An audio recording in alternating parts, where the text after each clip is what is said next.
Bad hair day. Some of us pull on a little head tie representing pink and blue. You already know. Child of Derisha. My crown. Oshun.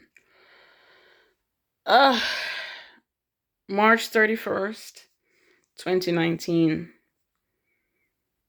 5 years. Today marks 5 years since we lost the great Nipsey Hussle.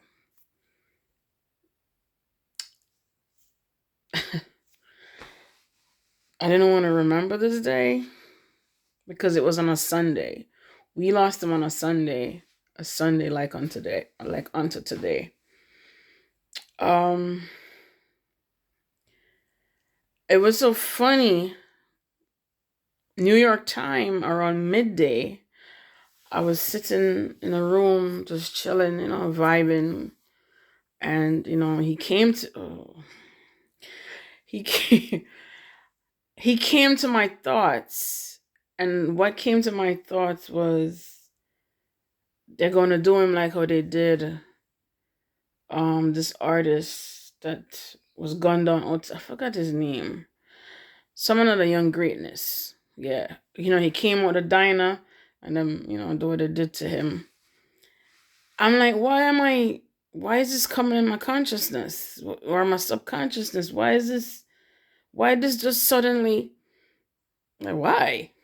I said to myself, and I'm like, I'm dismissing that thought. It's not going to be. I'm not accepting that. And this is like midday, March 31st, 2019.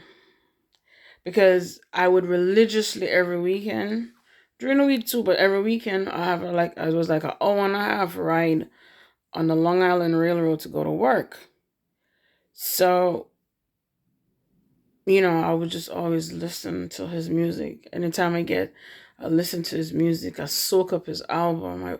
It was just that, it was that for me. I felt, I would watch his work, the way he organized himself, photo shoot, interviews, community work, business launch. He was just very detailed and organized. That was Nip. Midday that came to me, I was like, nah. Sometimes things come in your thought process, like, nah, not happening. I'm not entertaining that. Around 6 o'clock, 7 o'clock our time on the East Coast, I saw the headlines. I'm scrolling down. When you like social media, you're constantly looking for updates. Nipsey Hussle shot. I'm like, what? What am I looking at? What am I looking at? I'm like, the first thing that I screamed, I called my spiritual father. I couldn't talk, but I'd call him.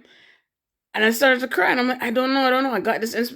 This came to my mind. I don't know. I was just so out of it. So I called one of my brethren. He's a Crip from Brooklyn. He was performing somewhere. He was waiting to go on stage. So I texted him. I said, listen, 911. I don't know if you have anybody in Cali.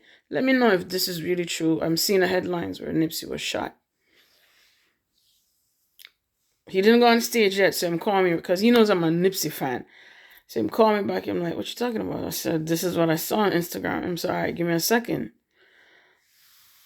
I called my girlfriend in Atlanta. She did, media coverage for him sometime. Couldn't get her on the phone. She hit me back. My friend hit me back. He's gone. I'm like, I was like, what? Gone where? Yo. My aunt called me from California because where she used to live, she died now. But where she used to live was not too far from his store. And Mr. Fibal. I didn't sleep the whole night. I was on my way back to Brooklyn the next day, and I couldn't think. I don't know how I got home. My whole everything was just off for me. I had people calling me, "You okay?" And I'm like, "You can't believe I was his girlfriend or something." because they always see me posting him, promoting his album, just promoting him. Because I was sold from watching one interview. He did with Rap Radar. Because I used to see him and I never paid attention to him until I watched that interview and I was like, oh my God, there's so much layers to this young man. You would just stereotype him as one thing when he really wasn't, or not that anymore. And he just spoke so truthful. You felt everything that he said, you know what I'm saying? So many people love him though. He was doing so much for California, for LA. He was doing so much, and we didn't even know that he was going through so much of a struggle with the purchase of the store, with renting the store. We didn't know all of this. And he fought the fight. He was doing so much for people who came home from prison.